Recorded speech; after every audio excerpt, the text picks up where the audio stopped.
So actually, no, I haven't heard of it. I'm somewhat familiar with a Delaware statutory trust, but never really heard of what you're referring to. But it's certainly something I'd like to learn about. I think we all want to learn how to save more in tax dollars. The first key is making money, but then the second key is keeping it. So the more that you're able to keep in your pocket after you actually make it, the better off we all are. I'm just curious, what have you seen the biggest frustration with the 1031 exchange as it pertains to capital gains tax? Because to me, it's all about timing, right? Timing of knowing when to sell, when to be out of debt, when to sell and when to wait on the sidelines. However, capital gains tax is a big part of this. You being from New York, I'm originally from California. I'm now in Florida, right? Some of the two biggest tax states are New York and California. And it's 25 to 50% of the gain gets wiped out with depreciation recapture and capital gains tax, unless you have a strategy. And that tends to be, if you sell high, you're buying maybe higher. But what's your familiarity with 1031? What's the biggest frustration that you've seen? Sure. So I'm familiar with the general concept. Admittedly, I've never done it myself, but I have partnered with an individual who's done one into one of our deals for a tick structure. My general premise with the 1031 strategy is that I think it's effective if you're holding the property for the long term. And that's not a bad strategy. So let me be clear for anybody listening out there. Some people make it sound less sexy to hold a piece of real estate for a long period of time. I would tell you, I think that's actually a good thing, and it's probably something that a lot of us don't do enough of. When you're investing in real estate for a 3 to 5 year hold period, there is a lot of risk with market timing. And when I listen to people say, "Oh, it doesn't matter when you buy," well, that's true if you're going to hold it for 30 years. It's not as true if you're going to hold for 3 to 5 years, because if you buy at the top of the market and that's your hold period, the market cycle is going to be very unforgiving because it takes time for things to play out. So with the strategy, I think it can be a very effective strategy. I personally, am very nervous about where tax rates are heading in the future. I don't think they're going to be going down. So the idea of deferring tax doesn't necessarily excite me as much as finding a way to mitigate or eliminate it. But if the intent is a long-term hold, I think 1031s can be very effective. Yeah, I could agree with you more. By the way, we can learn more about Mr. Charles Seaman by going to cashflowchamps.com, cashflowchamps.com. I agree with you on the frustrations with or the assessment of the 1031 exchange. I think a part of it too, or people missed, is we took debt for granted for so long. And one of the challenges with the 1031, Charles, you must replace equal or greater debt on the next deal, right? It's not just value. So you're selling for 10 million. If you have 4 million of debt, well, that next deal has to be 10 million or greater and 4 million of debt or greater.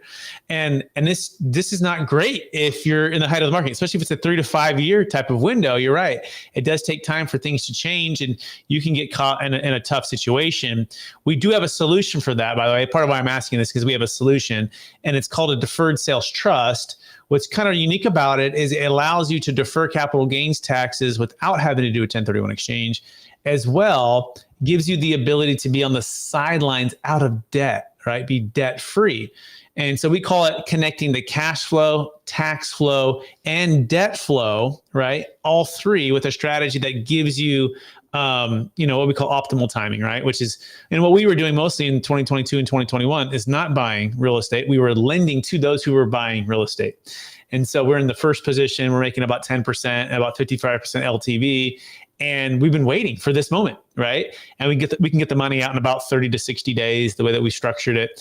And so all tax deferred, we've been doing this, and we've been having people sell, get out of debt, get diversified, get semi 30-day liquid, not having to be tied to the big stock market, which can go crazy too, different ways, and then buy real estate at a discount, all tax deferred. And so I'm curious, from someone like yourself who's been in real estate a long time, when you hear that, like, have you ever heard of that before? And then B, what are your thoughts when you hear something like that?